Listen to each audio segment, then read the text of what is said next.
Hello, I'm Kirsten Bacon and today we're making flatbreads.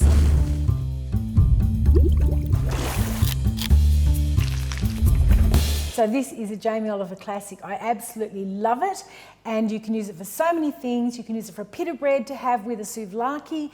You can use it for a roti bread to have with a curry, pizza base, or you can simply chop it up and serve it with a hummus or a tzatziki. Absolutely delicious. Let's get cooking.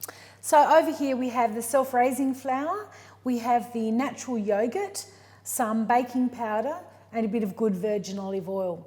And what we're going to do is put them together and make a dough. So the first thing is we'll get the flour and we'll get the yogurt and we'll add the yogurt to the flour.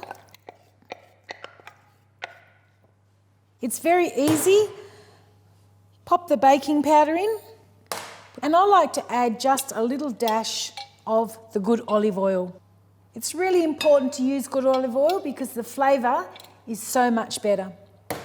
Simple mix here, we pop it all together and just combine it. If for some reason you think the dough is a little bit dry, you can always add either just a little bit more water or even a bit more yogurt. People often wonder why it changes every time, but the flour that you use changes every time. So you can see that starting to come together here.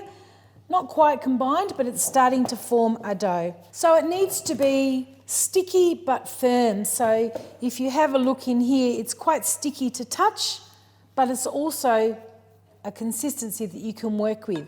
So you don't want too much flour actually on your hands. So you can see that's starting to work. I'm actually going to take that off the spoon, pop the spoon to the side, and I'm going to use my hands to actually knead that in the bowl. And you'll see that I'm actually picking up all those little bits of flour that are left there. And that's really good because then you get this lovely dough. So that's looking really good. It's a nice mix, but it needs a little bit more kneading. Okay, and what I do with that is I get a little bit of dusting flour. So the same flour, and I just go ping like so you get a nice dust all over the bench. You don't want too much flour because you've already got the flour in the recipe. And then we give it a little knead. Mixing it all in. If you feel like you need a bit of flour, then just go around the bench and clean the bench with the flour and it'll bring it off. And the other thing you can do is also just put another little dusting on. So just give it a little knead. That's lovely. If you have a look at that, you can see that it's forming a nice dough.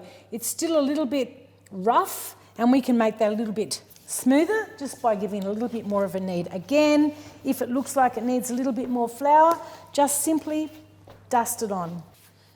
Pop it over here for a moment, and I'm going to show you a little trick with flour, how you get that dough off your hands.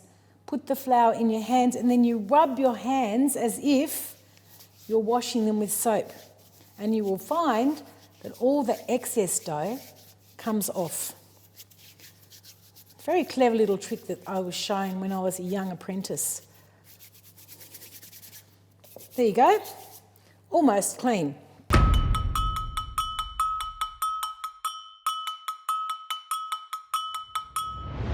So our dough has rested for around 10 to 15 minutes. Now we're going to cut it into pieces and we're going to make a pizza base and 3 flatbreads. Let's cut it in half. Put one piece aside, cut the other piece into 3 pieces, and then we're going to mould them into rounds. They'll sit and rest for about 2 minutes. People ask me, why do we need to rest dough? Well, we rest it because the gluten in the flour needs to actually relax a bit. With the pizza base, the beauty about this is you can wrap it up and freeze it, or you can use it straight away. So grab your dough, flour it up as much as you can. Make sure you're turning it all the time so it doesn't shrink back. Grab a bit more flour on there. And I've got a tray here that I oiled earlier, and I'm going to pop the base on there. So you can just pop that in. Now you can use that straight away, or you can wrap it in Glad Wrap, put it in the freezer for when you want to use it another time. Onto our breads, which have been sitting and rested for a while. Again, a little bit of flour. Roll them out Don't try and make them perfectly round. They don't need to be perfectly round. We want them to look like they're homemade. And get it nice and thin. Let's make flatbreads. Pop a little bit of oil into your griddle pan and then pop your flatbread into the griddle pan. It should be nice and hot. After a few seconds, carefully pick it up and turn it over and you'll see that it's slightly golden. So it doesn't matter how many times you actually turn it over, you just want to make sure that it's got a nice golden, almost black on the outside of it so it gives it a lot of flavour. And that looks just about ready. Wow, that smells absolutely delicious.